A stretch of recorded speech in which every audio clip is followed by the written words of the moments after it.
In Dustwell, storms don't just bring thunder, they bring death. And before every downpour, someone sees her, the woman in gray, with no shadow, no past, and no mercy. People whisper she's a ghost, others say she's a warning. But the truth?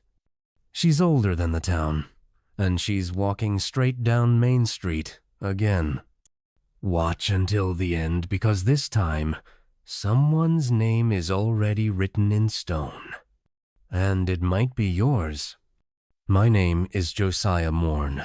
I'm 53 years old, and I've never once left Dustwell. Most wouldn't understand why anyone would stay.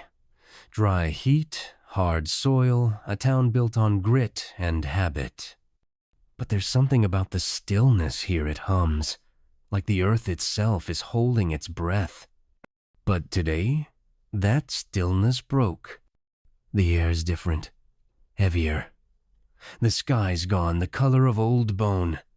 And out on the road, just past where the dust swallows the horizon, she's walking. She always walks. No sound, no shadow, no past. Just the same slow steps, bare feet on cracked dirt, veil hiding half her face, wide-brimmed hat casting no shade. We've seen her before, every few years. Never more than once in a season. She never speaks, never looks sideways.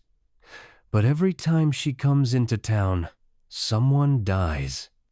And rain follows like an apology that always arrives too late. The first time I saw her, I was 9, standing at the edge of the stables.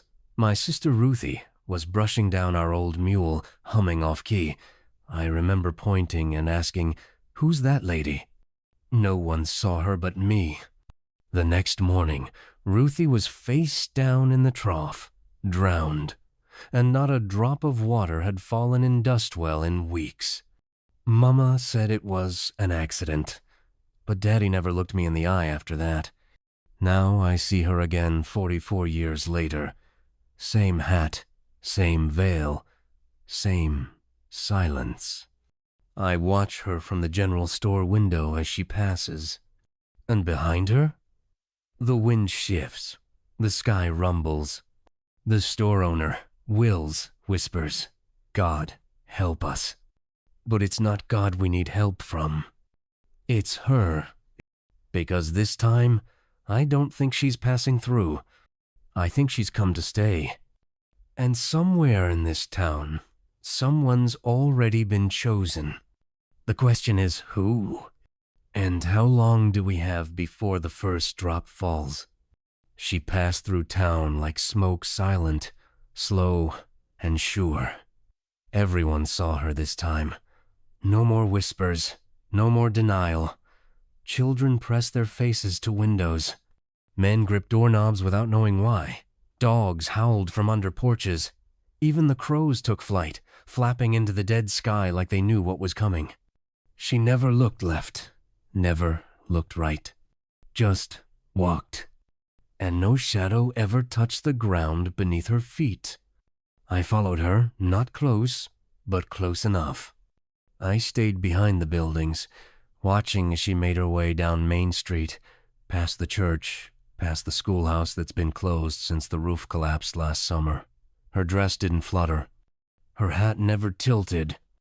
It was like the world bent around her. When she reached the crossroads near the war memorial, she stopped. She didn't turn, didn't move. But every clock in town, from the cafe wall to the watch on my wrist, froze. 2:17 p.m. I'd checked 3 times, tapped the glass, listened, nothing, just silence. Even the air seemed to pause. Then, without a sound, she moved on.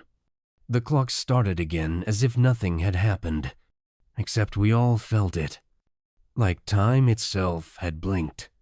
That night, I went to the mayor's house. Mayor Harland had seen her too.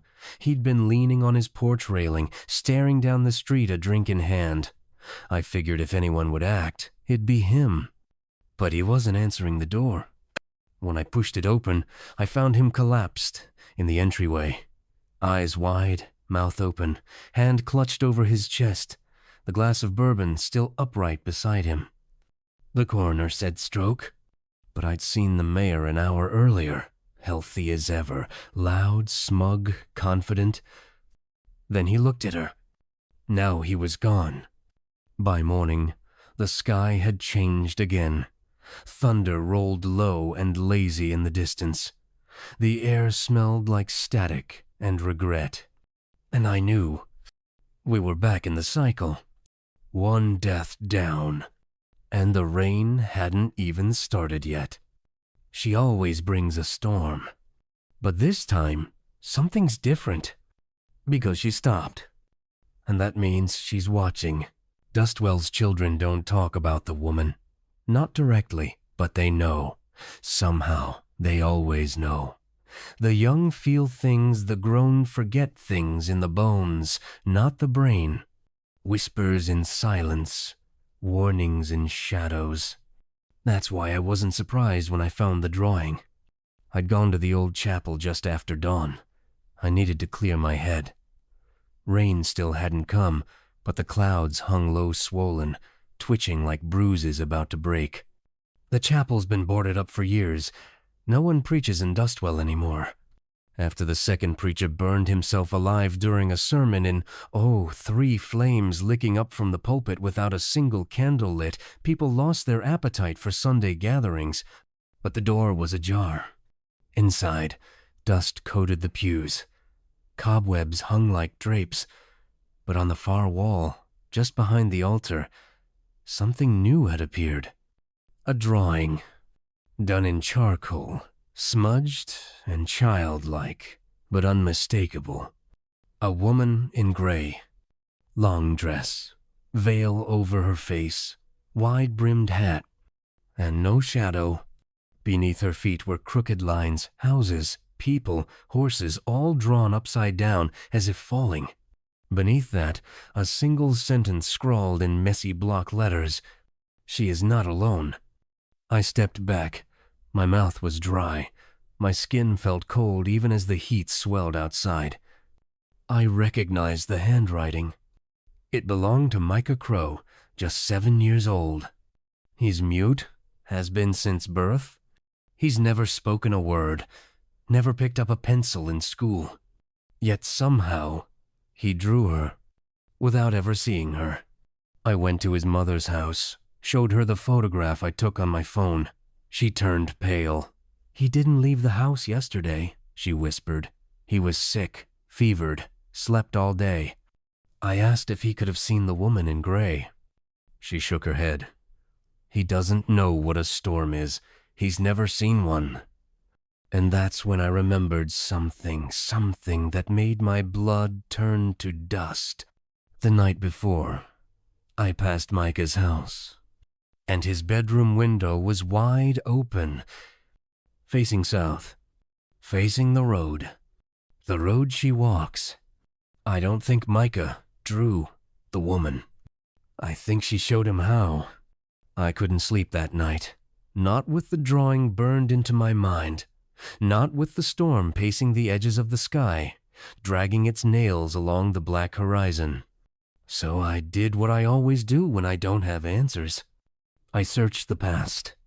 Dustwell's church may be empty, but its basement holds the only real archive in town.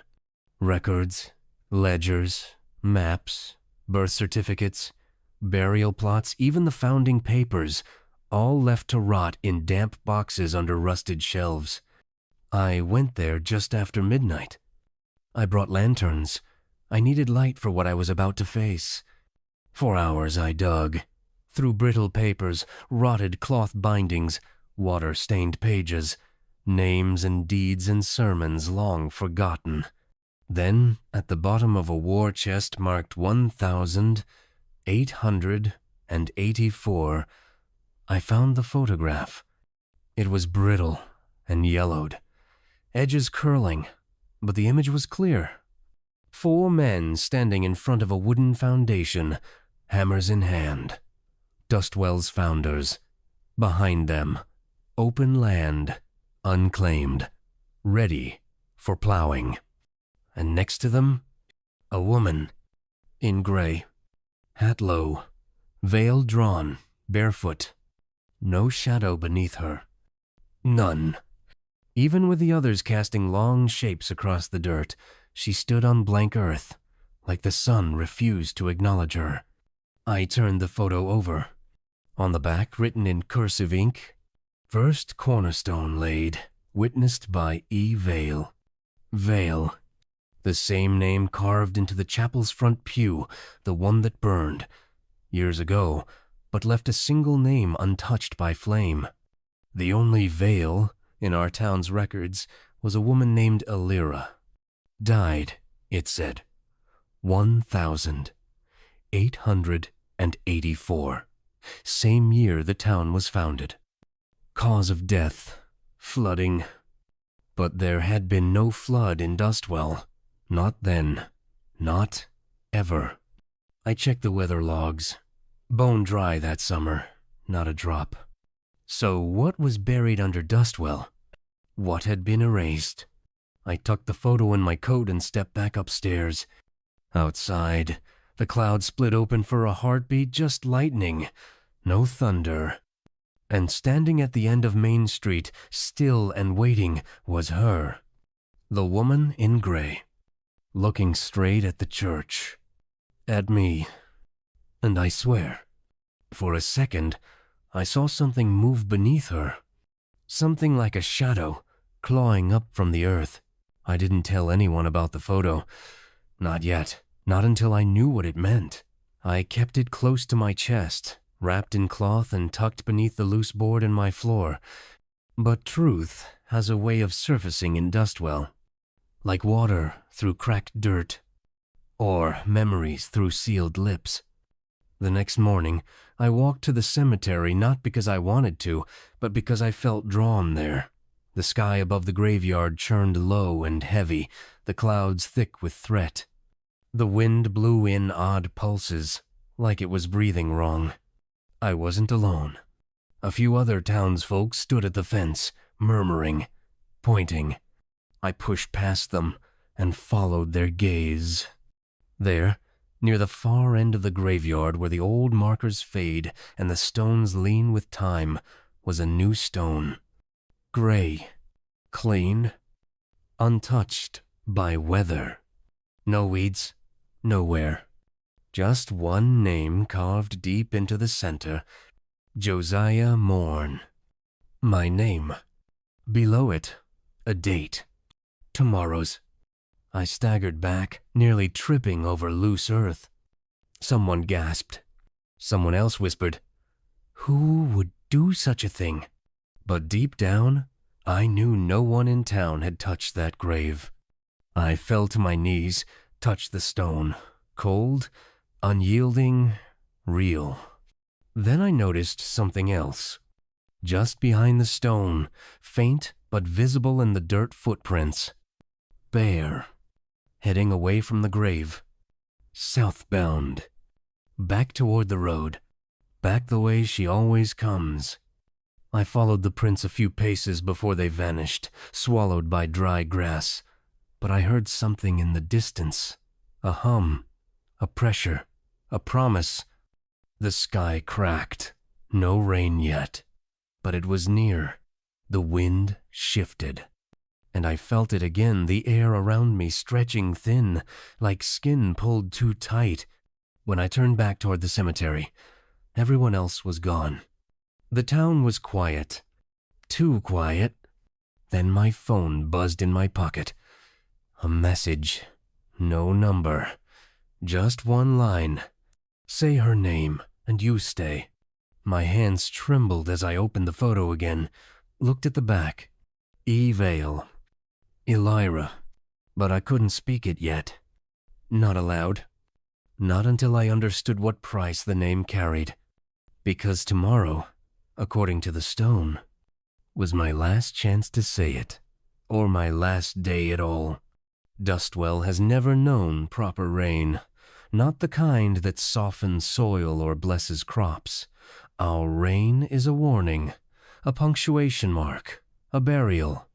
But last night, it broke every law I thought I understood.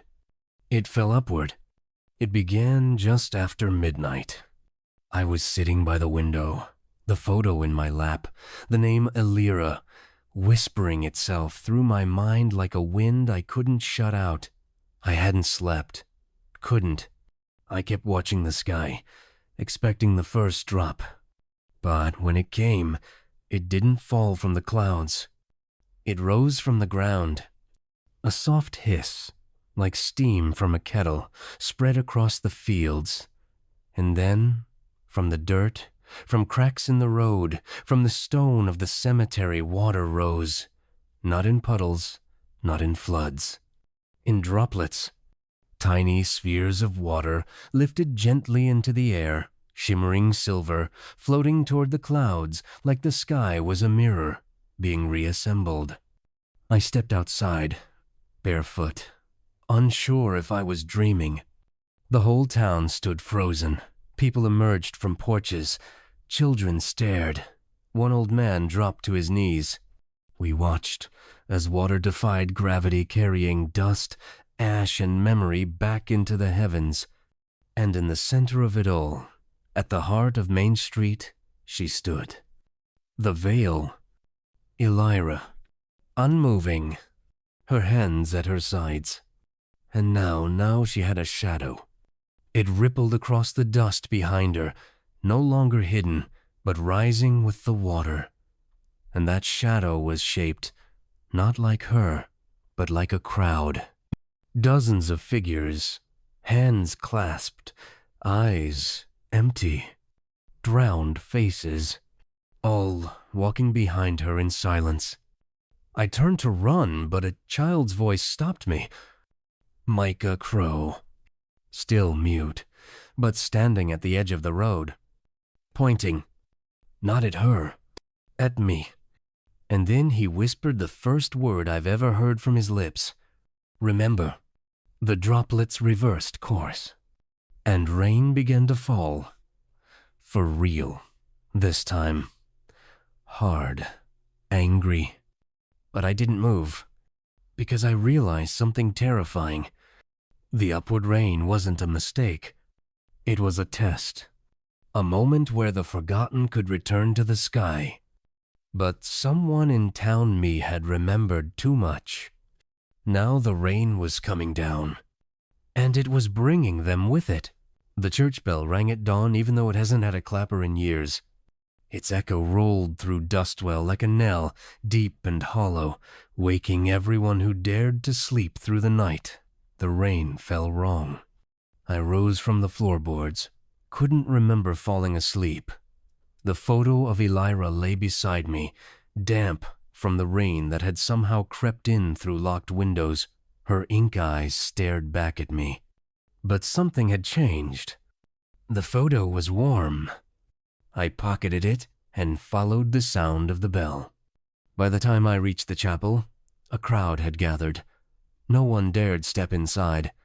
They just stood in a ring, heads bowed, murmuring the same two words.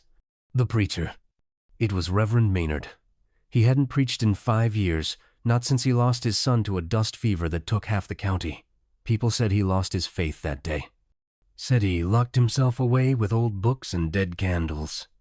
Now he stood in the center of the chapel, arms outstretched at the altar, screaming Elira's name over and over. Elira, Elira, Elira.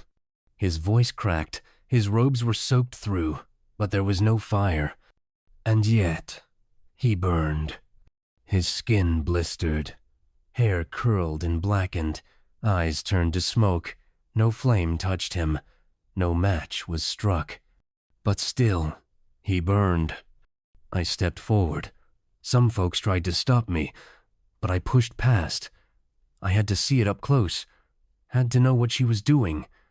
When I got near, he turned to face me, and with what breath he had left, he croaked. She wants her name to be remembered. That's all she ever wanted. Then he collapsed. A gust of hot wind swept through the chapel, extinguishing every candle, flipping every pew, and slamming the church doors shut behind me. Silence. I knelt beside his body. In the ashes, written across the wood floor in blackened flesh, memory is the only God that answers. I stood. Outside, the clouds spun lower. The storm was circling, tighter now, faster. And Elira? She stood at the edge of town, facing the cemetery, waiting for someone to claim the truth. I think that someone is me. I didn't go home. There was no point. The town felt wrong. In the bones stretched thin, like a drum about to split. Every window reflected something just slightly off. The clock tower ticked backward. Birds flew in circles. The sheriff sat on his porch muttering, "She's walking the routes again, over and over." So I went back to the church. Not to pray, to dig. The journal I'd found earlier, tucked behind the altar, beneath a loose floorboard, was dated 1884. It belonged to Silas Morn, my great-grandfather. He wasn't just a founder. He was the one who signed off on the land rights, the one who decided where Dustwell would rise. But there was a page that had been torn out a thick section, like someone didn't want it read. I found it hidden inside a hymnal, brittle with time. And what it said broke something in me. We found them at the base of the gorge, a small village of travelers. Old Blood said they were only passing through, looking for water. The council decided they were squatting, that they were in the way. We waited until the moon turned, dammed the river above them, let it flood their camp while they slept. No guns, no screams, just water. Only one climbed out, a girl in gray. She watched us as the others sank. We told her to leave, but she said nothing, just walked south. That night it rained for the first time in 2 years. We took it as a sign, so we built. Her name was Elira Vale. I dropped the book. Elira didn't come after vengeance. She was vengeance. Not in violence, not in rage, in remembrance. The storm wasn't punishment. It was testimony. We buried a town on top of a grave. And now, the grave was remembering. I stepped outside. The wind had turned hot, metallic. The scent of wet stone and old blood filled my nostrils. And there she was, standing at the well in the town square. Veil lifted just enough to show her mouth. And she was smiling. Because now I knew, and knowledge has weight, the kind that can pull a man under. I stood in the middle of Dustwell's square with my heart pounding like it wanted out of my chest. The sky above twisted with stormlight, thick as ink. Thunder crawled across the clouds, but no lightning fell. Not yet. She was waiting for me. Elira, the woman in gray. Standing still beside the old well, her veil lifting slightly in the rising wind, her bare feet never shifting, her face never fully shown. But I felt her watching me, from behind the fabric, from behind the years. I walked forward. No one else moved. The townsfolk lined the streets, silent, like witnesses at a hanging, like they knew something irreversible was about to happen. I took the photo from my pocket, held it up. "This is you," I said. My voice cracked, barely more than breath. "Elira Vale, you're not a ghost, you're not a curse, you're what they buried." She tilted her head, slow and deliberate. "Why me?" I asked. "Why now?" The sky rumbled. A sheet of dust blew across the square, bending around her like even the wind feared contact. Then, for the first time in over a century, she spoke. Her voice was hollow, not empty, but carved out, like water through canyon stone. "Because you remember, Because you saw. I was 9, I said. I didn't know what it meant. I didn't know what I saw. Illyra raised her hand. Behind her, the ground cracked. From the earth, shadows rose human-shaped, glistening with wet soil and memory, silent, watching. Every storm is a memory, she said. Every drop holds a name. She looked at me directly now, eyes the color of drowning. You speak it or you join them. The townspeople gasped. Some wept. One woman collapsed. I looked at my hands. The lines of my palm seemed deeper now, almost etched like script. My name, my lineage, my guilt. I clenched the photo in my fist and whispered, Illyra. The name moved through the wind like a blade. She closed her eyes. The shadows behind her bowed, and the first real rain began to fall. But it wasn't cold. It was warm. Like blood or memory returning to the skin. When the rain came, it didn't roar, it whispered. Like it knew where it had been and who it had touched. It slid down rooftops and soaked into boots, but it didn't cleanse. It revealed. I stood in the center of the square, soaked to the bone, and watched as the people of Dustwell looked skyward in silence. Some knelt, others turned away, but all of them remembered. It was in their faces confusion giving way to horror, then shame. Illyra stood still as the storm swept through her, hair plastered to her skin, veil long gone, and beneath her feet her shadow had returned, but it wasn't hers. It was a crowd, the drowned, the forgotten. Every soul buried beneath the lie we'd built our town upon. They rose around her now, not vengeful, not screaming, just present, carved from memory and water. The chapel bell rang again. 1, 2, 3 times, then stopped. Illyra turned to me. Her eyes, no longer empty, held a depth I could barely comprehend. Grief, time, forgiveness, something older than justice. You gave the name back, she said softly. That is enough. I felt my knees give.